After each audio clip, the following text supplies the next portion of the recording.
I mean, we all know what happened to Dr. Atkins, and I sure don't want to end up dead, so I think I'm going to stay away from this diet. Somebody, though, who has been on the Atkins diet, I hear, since he was born. No wonder he looks so good. he looks phenomenal, doesn't he? Omri Rowland, he is in studio with all of the latest entertainment headlines around the world. Omri, what's up?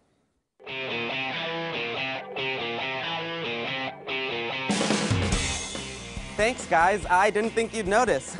I'm Omri Rowland here with your entertainment update. Today's news: Chris Brown broke a window and Elizabeth Taylor is dead. I'm just kidding, there's more.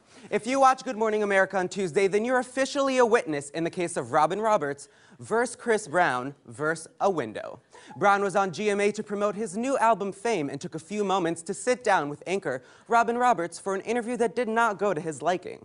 Roberts asked Chris a series of questions relating to the notorious incident 2 years ago when he beat up then-girlfriend Rihanna. Chris kept trying to shift the focus of the conversation back to his new album, but Roberts wasn't budging. Audiences assumed that Brown's curt response to the questions was the worst of the situation, but that was only the beginning.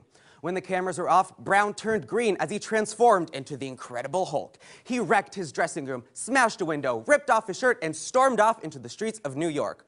Brown later tweeted, "I'm so over people bringing up the past, yet we praise Charlie Sheen and other celebs for their bull."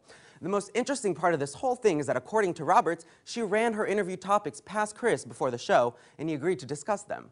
Both Roberts and Chris are receiving backlash for the interview, but in my opinion, Roberts was just doing her job as a journalist asking those questions, and Brown was just doing his job as a rock star by destroying his dressing room.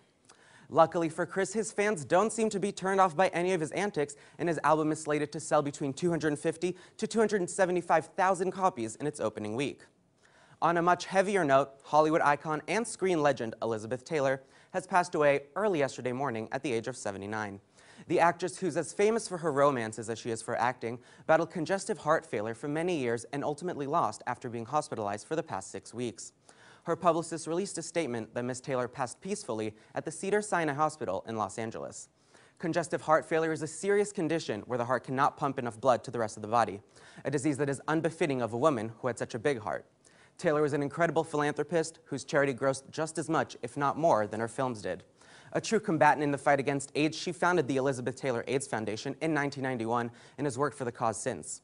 Known as the most beautiful and desirable woman of her time, Dame Elizabeth Taylor was much more than just a pretty face, being one of less than a dozen women in the history of the Academy Awards to have won 2 Oscars.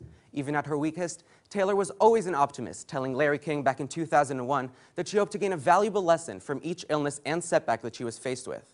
In a statement released yesterday, Sir Elton John summed it best.